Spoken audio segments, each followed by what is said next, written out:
if every time you did something, it made you physically ill and, caused you pain, you wouldn't continue doing it and be like, oh, I love doing it. Like it's because it brings you some kind of gratification.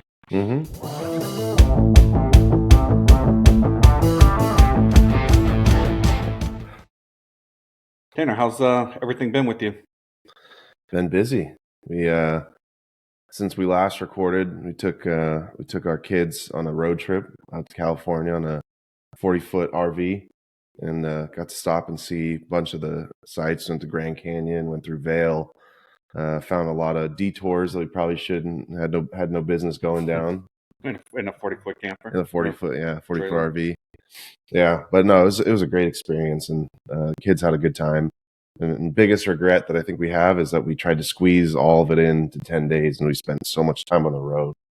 But yeah, tornadoes hit Nebraska recently, and we were down in Texas driving up through Kansas when we saw the clouds in front of us, and we were basically driving into the storm. So, but luckily we weren't here for it. Yeah, so just missed it. I got back a day or two after, right? The next day, yeah.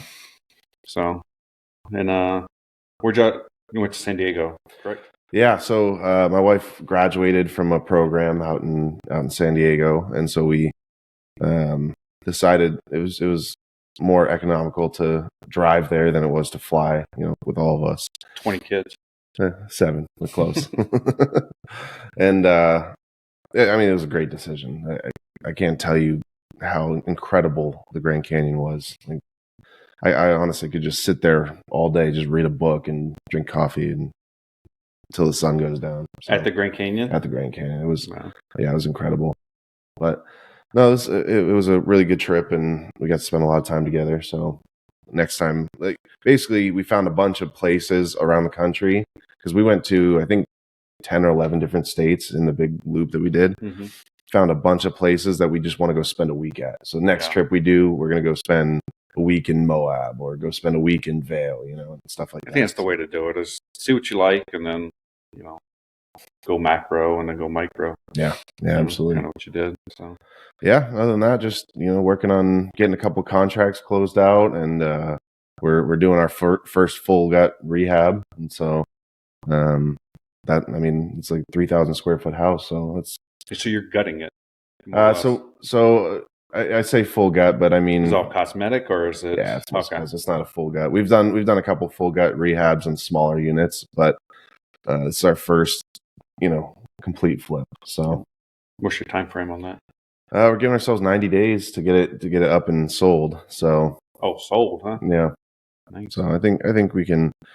We're getting in there pretty quick. So yesterday we took my 12-year-old son out there to do the lawn because with all the rain we've gotten, the lawns have been impossible to keep up with. Yeah, so I got one on the market right now. I walk there in the lawn with like trees instead of grass. Not helping sell. We have gotten a lot of rain. Yeah.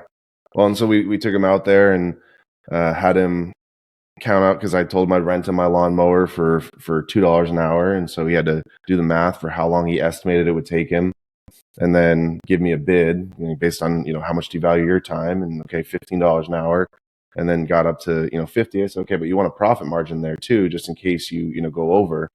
And so he said, okay, so that he did all the math and said it brings me to $62. I said, okay, so let's do it for 65. And he's like, okay, 65, and I'm like, are you telling me? Are you asking me? And he's like, well, what price do you want? And I'm like, I want to do it for free. So he kind of got some confidence with it, and he went out, did the first day doing all the front lawn, and then we're going to go back and do the back.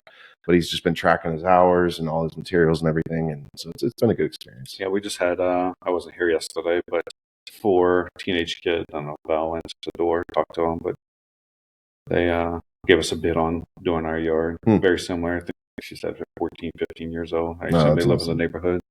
But 4 kids trying to get a lawn business in the neighborhood going. So that's awesome. That's how I started. I mean, and I was listening to a book. I re-listen to all the books that every year, just because I feel like you get something new out of them every year. And so I was listening to 10x is easier than 2x, and they were talking. They have the monologue in between the chapters, which is really cool. Just hearing Dan Sullivan talk, really about the real world application of it. And he's saying that in his studies, he's found that entrepreneurs have the same kind of story, and I'm sure you have a similar story of being 8 to 14 years old and door knocking, trying to sell things, doing car washes, mowing lawns, like.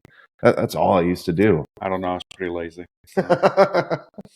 Well, roles reversed then, I guess. Yeah. But no, it brings up a good point. So one of the things I want to kind of ask is, what does being average? Like, you always hear people say, "Oh, I'm average," or "Oh, I just want an average life," or "I'm okay with being average." What does that mean to you? Yeah, I think there's the two different perspectives of it. The people that are average, that are live content in their life. They wake up with gratitude. They're happy for everything they have. They don't yearn for more. I don't think there's anything wrong with it. And the people who just have this drive for more and this want. And in that 10x is easier than 2x book, he talks a lot about entrepreneurs want. And they feel guilt for wanting because they grow up in average, and it's almost like they are ousted by their friends growing up, because their friends get comfortable being average, and it's we can make $500,000 this year and we'll still want more, and I think basically the context of the book was you can't settle back into that mindset of like, well, I don't need a bigger house. And it's like, but you want it. And if you're willing to go out and work for it, then you deserve it. I think Dan hits, I remember listening to that part, and these people always, well, why do you need more? I don't need more. He said, I want it. Well, why do you want it? I don't have to answer why I want it to you. Like, because I want it. Why does it? I hate the word need. Like, I need this. I need the Starbucks coffee. No, you don't need it. You want it. Like, be honest with yourself. Be honest with everybody else and say, I want it. And I want it because I want it, because I'm selfish, because it makes me happy. Whatever your reasoning is. But yeah, every time my kids or Valerie says something about, oh, I need this, I'm like, no, you don't need it. So you want it, but it doesn't mean you need food, water, and shelter. Housing. You got all that. Yeah. Maslow's hierarchy of needs. Your basic needs are met. Like, everything else after that is just a want. If you, something you want, you don't need after that. Same thing with drinking. Like every year, I've just taken a month of just not drinking at all, just to say I can, and not. I never have the cravings, and I'm never like, oh, like I need a drink, and what that's proven to me is that I just want to drink. I don't need it. I don't have this physical dependency on it, Yeah, I used to smoke, and I've, I don't know how long it's been, 15, 16 since I smoked, so 8, 9 years, and but I like smoking cigars, so I'll have a cigar, and that's the biggest. Like, I was having one for a while, almost every day. And I was just like, I'm just gonna quit, because I got to prove to myself that that it doesn't control me. Like, if anything other than food, obviously you need that to live. But I completely get the nicotine. I mean, I smoked cigarettes since I was 16 years old, and that is a dependency. It's like you need that, or else you're just not the same. Yeah. So I just, for that, it's kind of control something before it controls you. Yeah, absolutely. So, yeah. Well, and then as far as the need for money and for more, it's, I think if people are pursuing something more, whether, whatever their motivation is, if it's, I want to make more money so that I can give more to charity, or I want more so I can have a bigger house and more material things. I mean, if they're doing some good in the process, I couldn't remember what the reference was, but they talked about, God rewards those who reward others. And if you are, and I think it was like 482 times that money is mentioned in the Bible. Money's like the number one mentioned thing in the Bible. More than anything else. Yeah. And all of it's around abundance and around wanting you to strive for more. So yeah. So I'm glad you went there. So you read, I think it's the first 45 verses of the Bible. Starts off, in the beginning, God created. And then boom, he starts creating. So the first 45 verses is God creating. And then I think it's Genesis 2:16.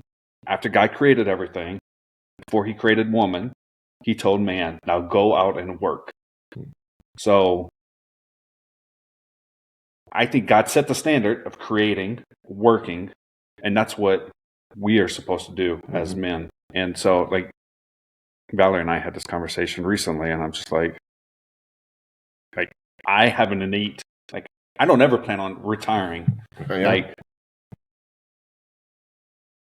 I will just work and do what makes me happy. Like, I want to get to the point that time freedom is, going back to Dan Sullivan, I don't know which book it is, but he says how him and his wife, like, picks off 6 weeks at the beginning of the year, or whatever it is, 2 months. I remember exactly how much time.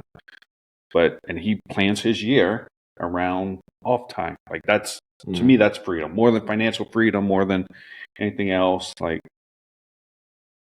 having freedom of time is the most important thing. So that's one thing I really want to get to. But absolutely, I will always work. It just make sure I have. Well, and that's the thing, is we are raised thinking that retirement means you turn 60 and you stop going to work, and now, the next chapter of your life starts. And that's just not the way we think, and especially the people in our circle, they don't think that way either. It's, when I'm coaching clients, and, for example, I have a client who's a middle school principal, and he's on the West Coast. And when we first sat down, he told me, yeah, I want to retire and I don't want to be at my job forever. It's okay. So how much do you need to live off of in order to retire?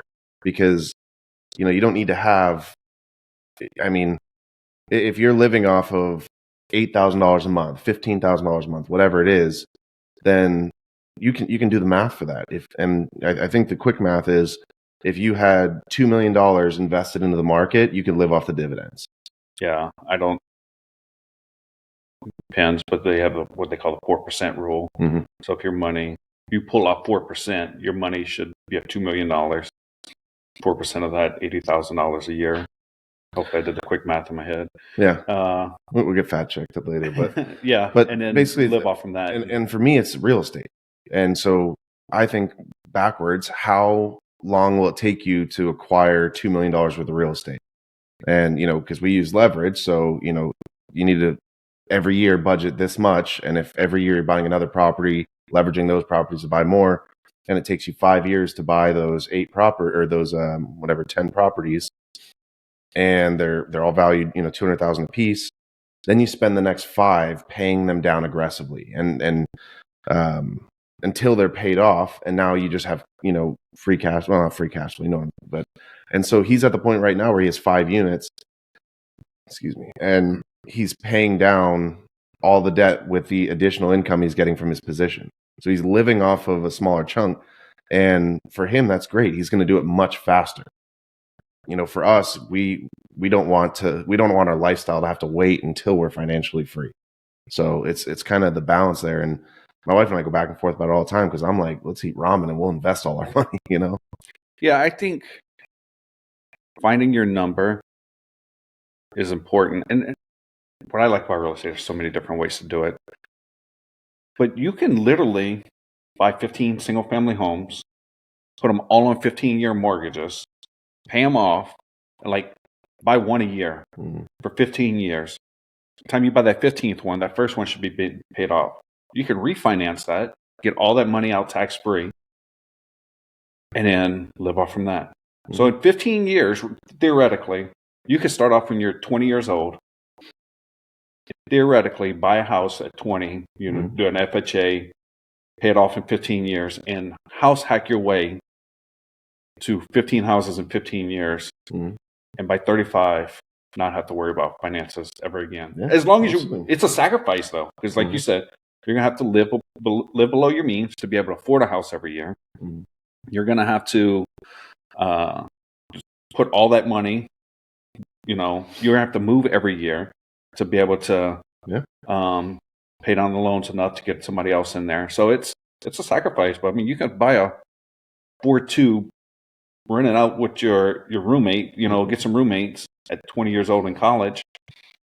Rent it out, move to the next house, rent out your other bedroom, and just keep doing that until you can afford it. And it's completely doable.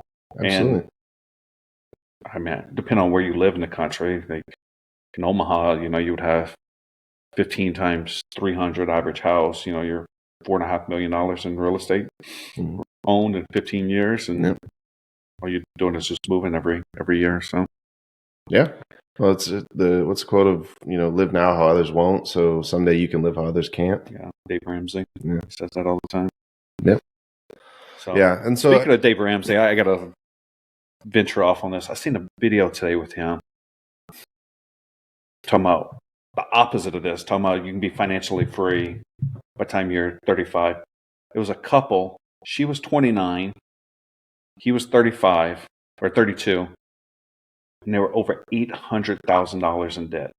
Both of them worked for the government. He had an MBA. She had a policy degree. I think she had a master's in policy working for the government. And their house they were $230,000 in debt in their house. Everything else was cars, credit card, and personal loans and school loans. So they had over $300,000 in school loans. It was like $320,000 in school loans. I was like, holy cow. Yeah. So, but kind of going back to the initial question about being average,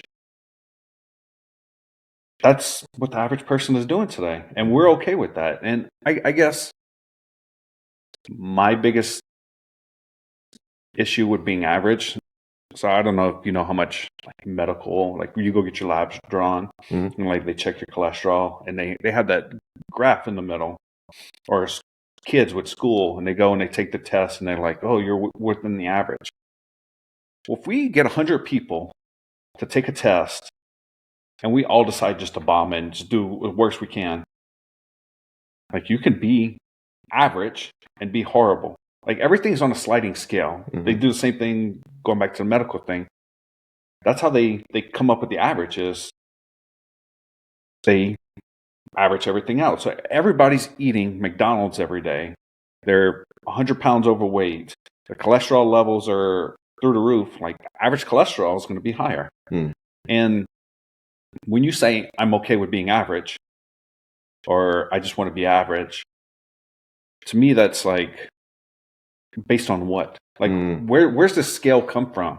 Who decides what average is? Because to me that's not average. You like being 100 pounds overweight, high cholesterol, heart disease. Like that's not the average I want. Right. And I always go back to the parable of the talents.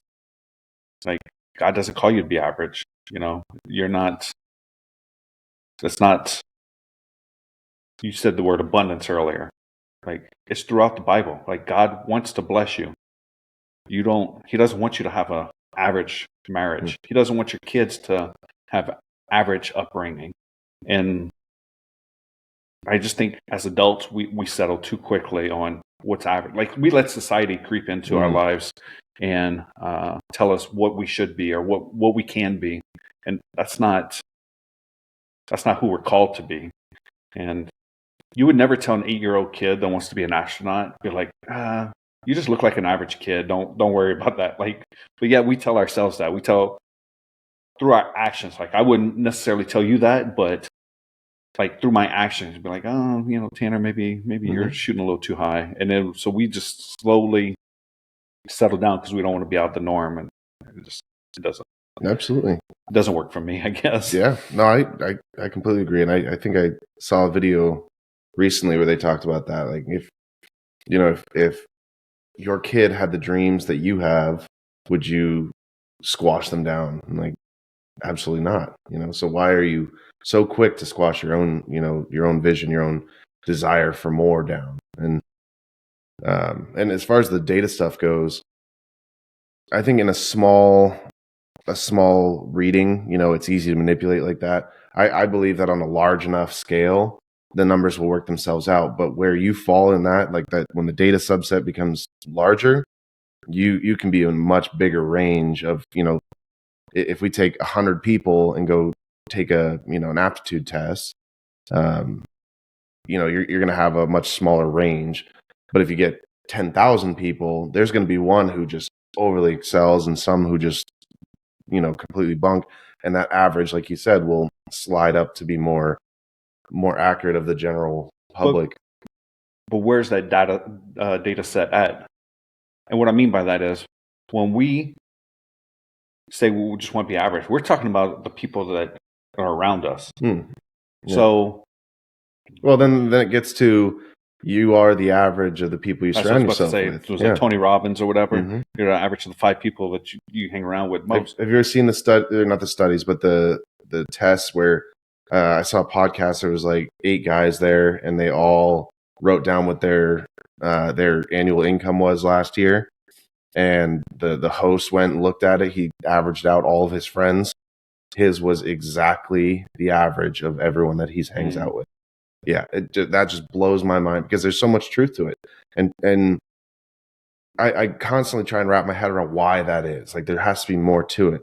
But it's the subtle things. It's like, when you're going to Chipotle, do your friends get an extra scoop of guac, or do they live more frugal, or when you get together, do they want to go shopping and go, spend money every weekend, or are they sitting around trying to, brainstorm how to better their business? It's just those little conversations and just being in a room, with, a bunch of guys that all have this business mindset, the abundance mindset.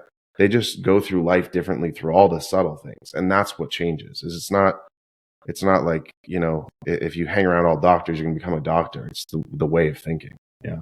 Well, you might become a doctor.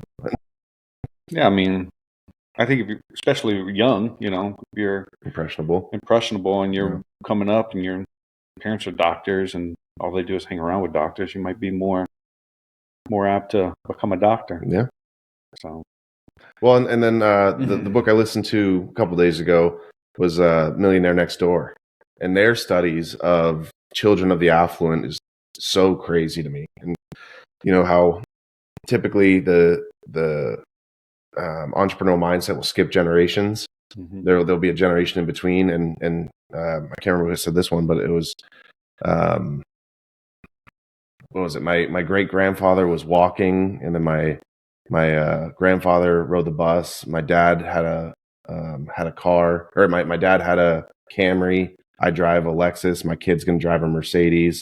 It's like his kid's gonna drive a Maserati, and then his kid will be walking again.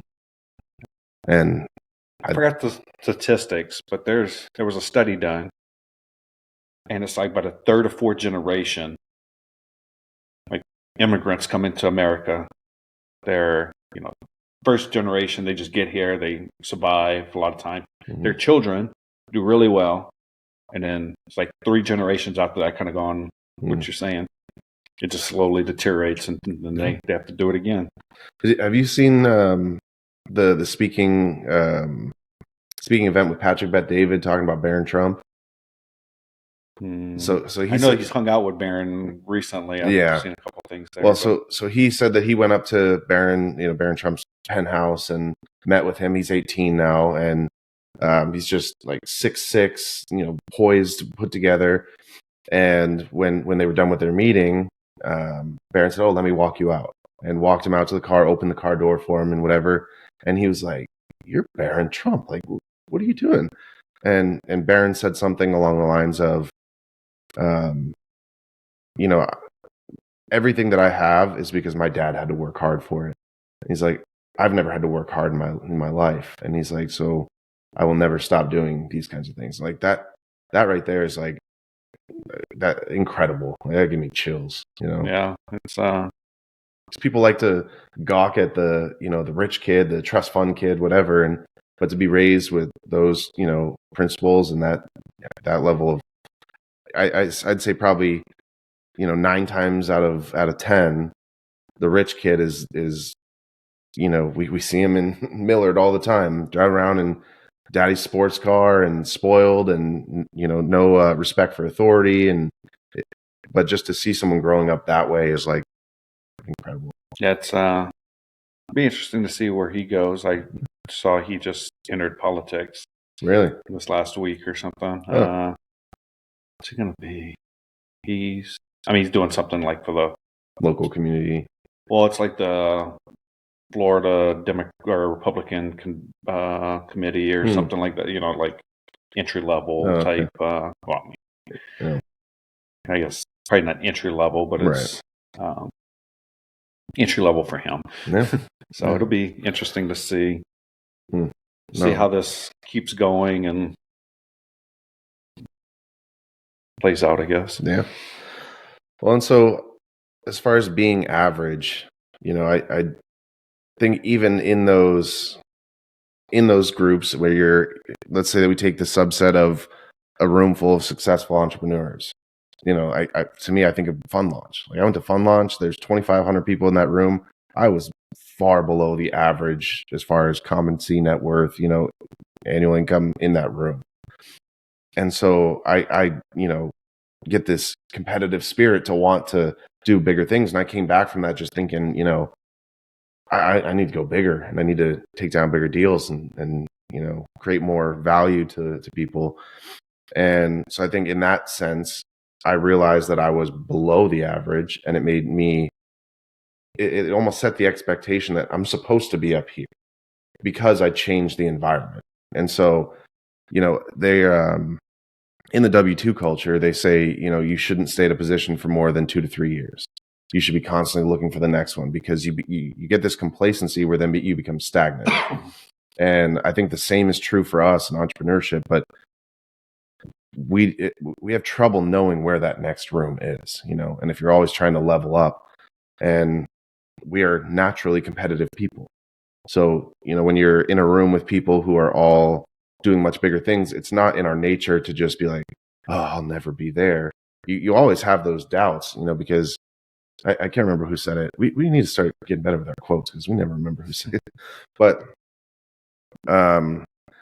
said that entrepreneurs have two major dominant personality traits.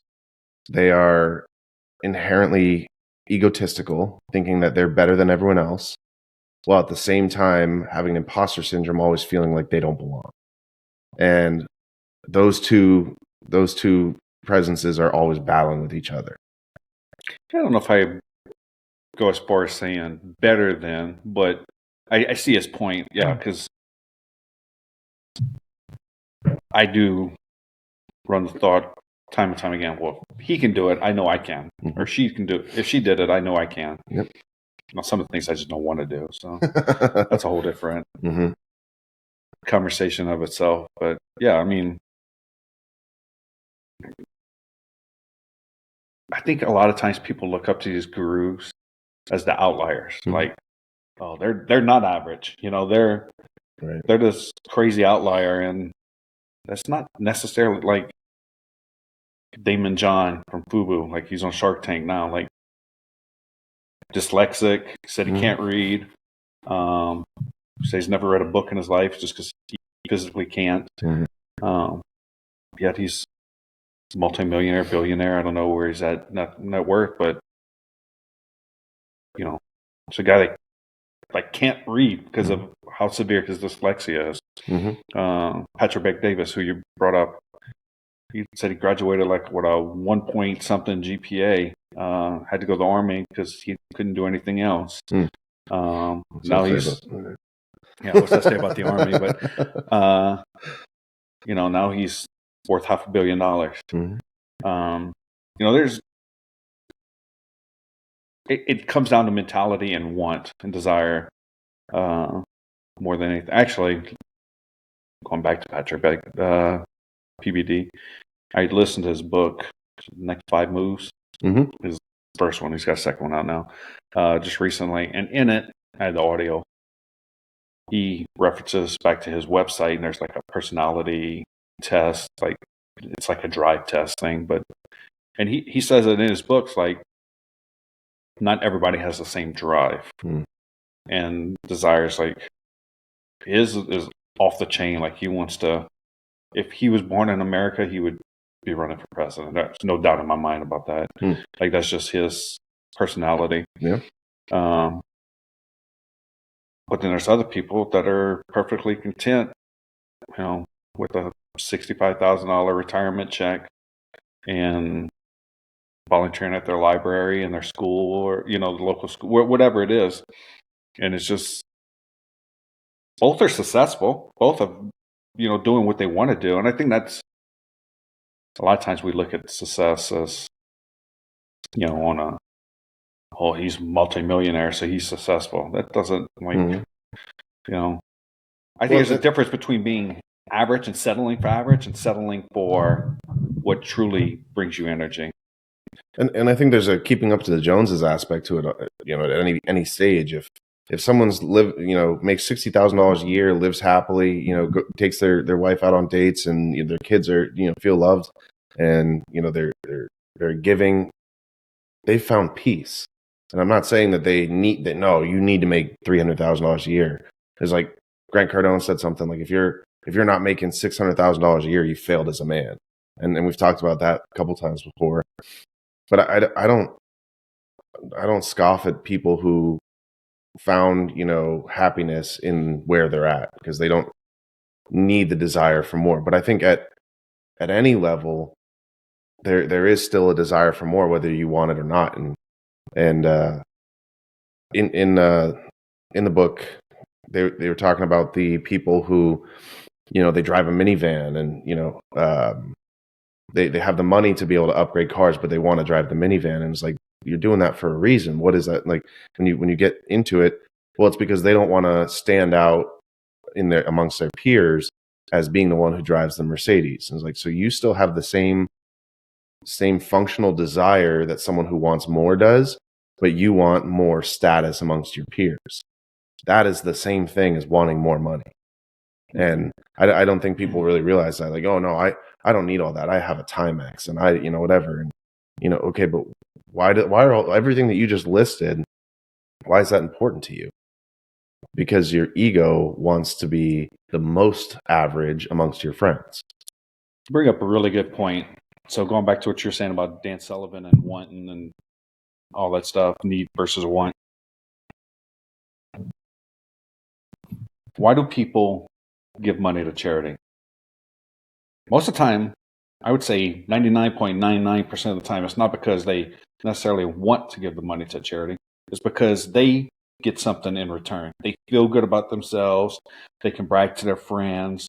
Something is driving them. It can be, from a biblical standpoint, it could be God calls us to give. And you feel that calling based on what you've read in the Bible. But at the end of the day, you're not giving it because they need it. You're giving it because it makes you feel good about giving to that charity. Does that make sense? Mm. And that's the same thing with what you were saying. Like, they drive the minivan because it makes them feel a certain way. Mm. At the end of the day, we're all selfish. We're all egotistical humans. Just some of it, we can, you make the argument Mother Teresa walked around the streets of Calcutta because it made her feel a certain, like she got something from it. Mm. Like it was her calling, and her calling made her feel like it brought internal gratification and happiness to her. Mm. So you're not going to sit there. If every time you did something, it made you physically ill and, caused you pain, you wouldn't continue doing it and be like, oh, I love doing it. Like, it's because it brings you some kind of gratification. Mm-hmm. So what goes to my mind is like Goggins and, yeah, all the super fit cultures, like they put themselves through pain because of the good feeling afterwards. Yeah, like, yeah, I get that. So it's I don't think there's anything as average. It's just what you settle for, be it, living in a bad place is what you're used to, or driving, striving for the upper echelons, be it health. You listen to any Andy Frisella at all? No. So Andy Frisella, I can't remember what his company is, but he's just a very in your face, you can do better, you know, and he's very vulgar. So Yeah, he doesn't. that's what I did try to listen to him. I've heard some people say good things, but It's it probably was too vulgar for me.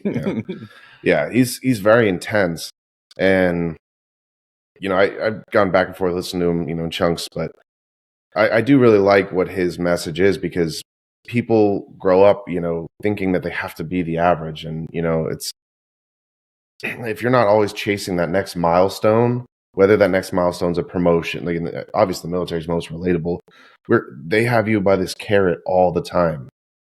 Like it was like a daily thought of what do I need to do to get that next promotion, and I'm going to make so much more money. It's like you make $300 more a month, but that carrot keeps you motivated, because without that carrot, you get stagnant and get complacent, and then the quality drops off.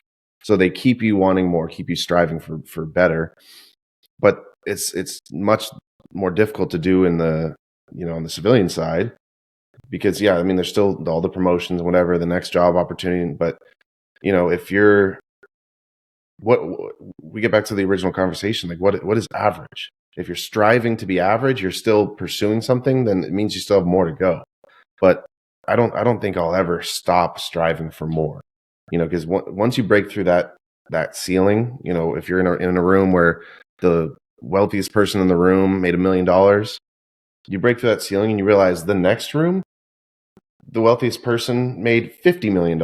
So it's like you keep striving for more, and it's like your potential is limitless. Yeah, same kind of concept. I use school. Like you start off in kindergarten, like you graduated kindergarten. Congratulations. What do? Do you sit there and stay in kindergarten because you reached the ceiling? Mm-hmm. No, you go into first grade.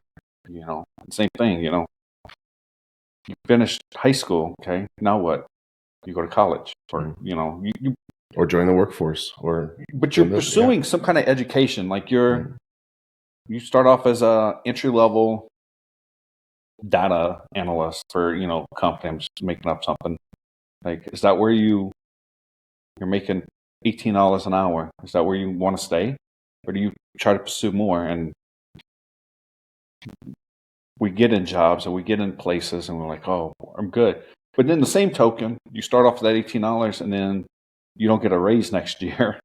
You're mad about not getting a raise. Well, what did you do to earn that raise? Mm-hmm. So it's, I mean, because I think people expect that they show up to work, they do the job, and they just put in the time, and the time will earn them more money. They get more money just because they did what they're told. Promotions are meant to be the above and beyond. Like you excelled, you showed potential, you maybe can take on additional leadership aspects, you know. And I mean, the military, for the Army, E134 is just time-based promotion. You just stay in, you do your work. It doesn't matter whether you excelled or not. You get those pay raises. But as soon as I think it's changed now actually, but as soon as you go for E5, E6, E78, you have to show that you are separated, you're above the average from your peers. And if there is, you know, 10,000 E4s that you're competing against for E5, for 100 E5 positions, you have to be in that higher percentile. You have to be a higher performer, higher PT scores. You have to be pursuing education. You know, there's all these things. And in the civilian side, it's just, well, I've been here for 10 years. I deserve a promotion. Like, well, what have you done? You know? And so, and that's the thing. My wife is very good about this. When we have employees, we don't pay them pay raises ever. We give them bonuses, and it's performance-based bonuses. And whether they know what the performance base is, or we judge it, you know, that you put in a lot of extra time in this quarter, you know, we're going to give you a $500 bonus, $1,000 bonus, whatever. Because when you give them that pay raise, you can't take it back. You know, we take them from, you know, $20 an hour to $22 an hour, and then their work starts, you know, getting complacent. You can't take it back. But if we do the bonus structure, they just don't get another bonus that quarter. So, and I think that that's much more productive. Obviously, if they're over time showing a consistent of, well, the last 4 quarters you've been doing phenomenal, we're giving you a pay raise. That makes sense. But they've shown that they're capable of working. And when hiring on assistants, I think about it like we use a lot of virtual assistants. You can get the $5 an hour virtual assistant, the $7, the $9, the $13. And it's not just, their experience, it's their skill level, and you could hire on the $5 an hour and keep giving them, $500 bonuses because they're doing well, and they'll wind up making an average of $8 an hour. But are they performing at or above the level of if you had to hire on a $10 an hour employee? If the case is yes, then you should give them that pay raise up to $10. I know I'm kind of going in a weird circle here, but the pay should be, and I think about it as like rental comps. If a comparable employee is getting $10 an hour for a performance similar to the employee you have now, then they deserve a pay raise. So, what do you do when you have an employee that's an hour late for a meeting? Well, I mean, I'm a 1099 contractor, so I work for free. But yeah, I mean, you should probably have a drink waiting for them when they get here. I'm just kidding. But yeah, so I mean, to wrap up the conversation about being average, I'm not going to say it's good or bad to be average, because everyone's on their own walk, and it's not for me to say you should be striving for more or you should be comfortable where you're at. I think if you can wake up every morning with gratitude and peace in your heart, and you're living a life that you're happy with, then that's what you're pursuing more. You want above average peace in your life. Mm-hmm. And so just understanding that when we're talking about being average, you can talk about any different topic. Are you the average eater? Are you the average, income earner? Are you the average, churchgoer? Yeah. I think, to summarize everything, that's precisely, don't let society dictate your average. Mm-hmm. If we're going to say average, the average person worldwide lives off from $3.50 a day. I guarantee you, no one listening to this is living off from $3.50 a day. Mm-hmm. So you're not average by just that. So find what makes you happy. Don't let society, don't let your neighbor, don't let your friend that you grew up with that's now living in a mansion dictate how you live. Well, he just bought a new car, so I need a new car. Life isn't fair. It's not meant to be fair. Mm. It's meant to make the most out of it.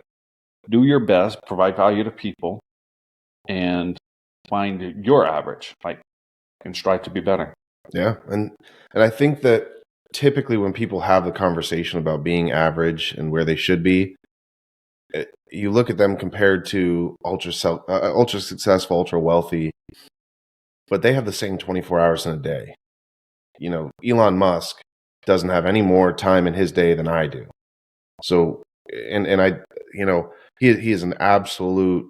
He's not average. He is not average. No, and just in the way that he thinks about everything, but he didn't come out of the womb like that. It's we can go very in depth on the nature versus nurture of those things. Someone who grows up among wealth, in affluent neighborhoods, they might understand how to leverage credit more. They might have a better understanding of, intro to real estate, intro to, stock investing and all that stuff. But they will find the average there. The people who excel to be a big name like Elon Musk or, any of the top 10, wealthy, that was just the desire for more. And even Warren Buffett, why does he keep doing it?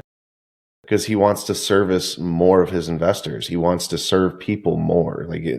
He has been rewarded 100-fold because of that, and he still lives in his house. He doesn't have the desire for a bigger house. He doesn't need it, but he does have the desire to be an above average, servant leader to people.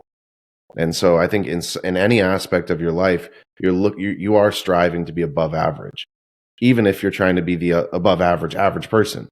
That you go out of your way to go buy white New Balance shoes and jean pants to look like the average dad. It's. I just think that people need to be realistic with where they're at, and maybe you praise yourself because, you don't, oh, I never need to make $500,000. That's a lot. That's too much, but you strive to be at, well, this is going to sound like a negative thing, but you strive to be at every single one of your kids' games. Well, is that because you're trying to support your kid, or you're trying to show that you are the average parent? So, Yeah. I think we can find plenty of examples. No, I mean, I think people need to take a look at themselves. And like I said, don't let society dictate to you. Like, the average American's 35 pounds overweight. The average American grandparent can't play with their grandchildren on the floor. So on that, if the average, I just made that statistic up. I know that the average American is overweight, but I don't know the exact number. Shouldn't the average go up then? Well, I'm saying because they base it off of worldwide standards. Yeah, yeah, I get it. So, yeah. So, well, and any final thoughts? No, just don't.